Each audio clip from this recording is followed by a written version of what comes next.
Olá, cursista! Seja bem-vindo à Agenda 14 do curso técnico em Guia de Turismo, nossa primeira agenda referente à língua espanhola. Que guai! Eu sou a professora Ariane e te pergunto: e tu, hablas espanhol? Normalmente, passamos nossa vida inteira estudando inglês e deixamos o espanhol de lado, pois acreditamos que estudá-lo não nos trará nenhum benefício, dado que a língua inglesa, no cenário atual, comporta-se como uma língua franca, isto é, o idioma escolhido para ser utilizado em situações multilingües. Mas acho que você já sabe que o inglês já deixou de ser um diferencial e hoje é qualificação básica para aqueles que procuram uma vaga no mercado de trabalho. Então, que tal se especializar em outro idioma?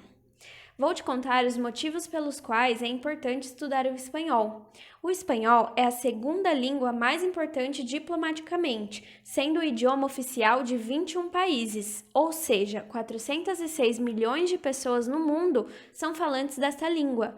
Além disso, outras 110 milhões possuem o idioma como segunda língua. Nossa, quanta gente, não? E como você sabe, muitos falantes do espanhol vêm para o Brasil, uma oportunidade de comunicação para você, futuro técnico em guia de turismo.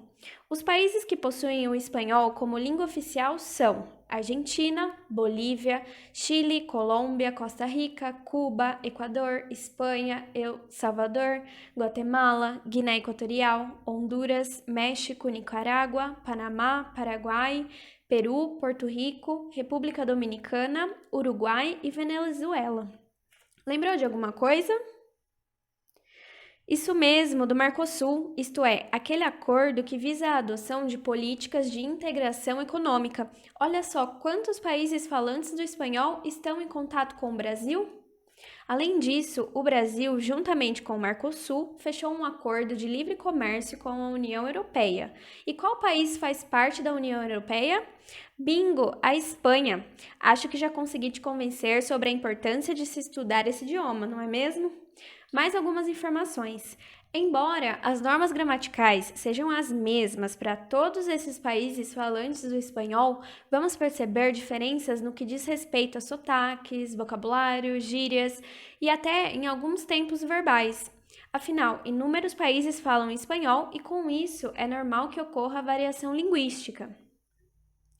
E agora, espanhol ou castelhano? Embora haja discussões em torno dessa pergunta, ambos os termos são aceitos internacionalmente, pois remetem ao mesmo idioma. Um país falar espanhol ou castelhano é mais uma escolha política do que linguística. Ufa, quanta informação, não? Passemos então ao estudo da gramática da língua. Os artigos. A língua espanhola distingue dois gêneros, o masculino e o feminino. Desta forma, temos os artigos definidos ou determinados e os indefinidos ou indeterminados. El, los, unos, la, las, una, unas. A viagem foi destinada à Argentina. El viaje estava destinado à Argentina.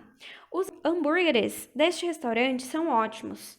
Las hamburguesas deste restaurante são geniales. A partir da observação dessas frases, o que você pode perceber?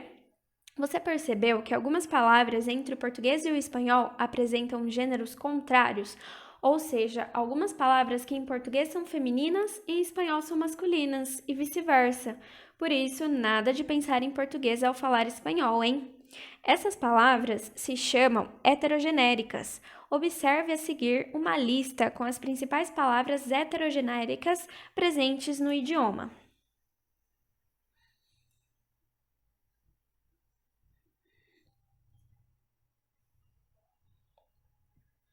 Passemos ao seguinte conteúdo: as contrações, que são duas em espanhol, o al e o del.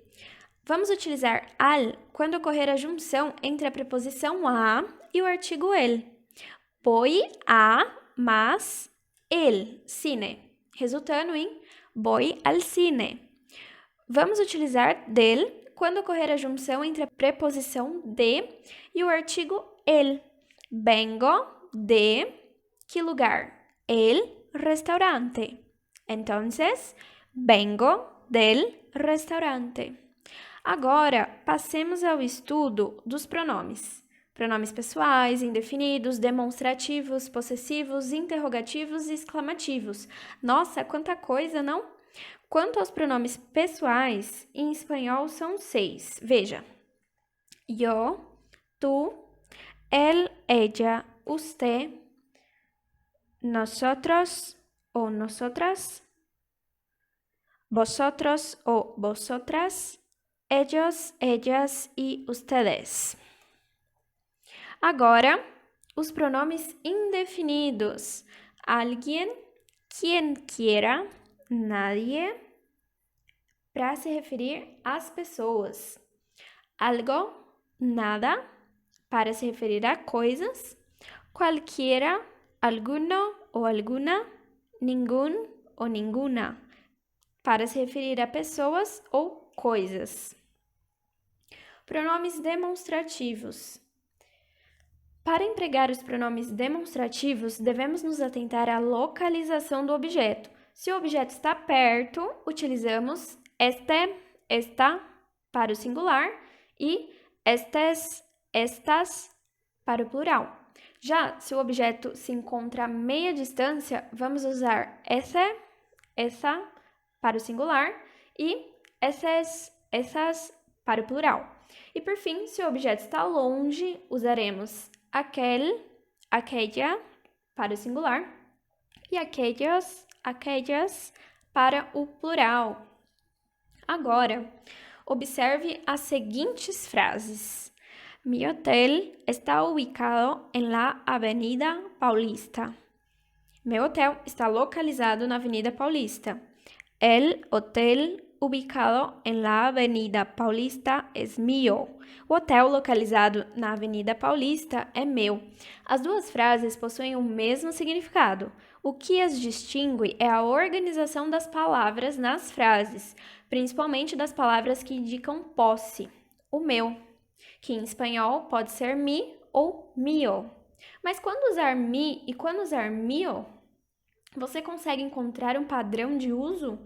Perceba que utilizamos mi antes do substantivo, mi hotel, e o mio aparece, digamos assim, sozinho. Não há nada depois dele, assim como ocorre com o mi. Sendo assim, o espanhol apresenta duas maneiras de se indicar posse: os adjetivos possessivos, que se localizam antes dos substantivos, mi hotel, e os pronomes possessivos, que não são seguidos por substantivos. El hotel es mío.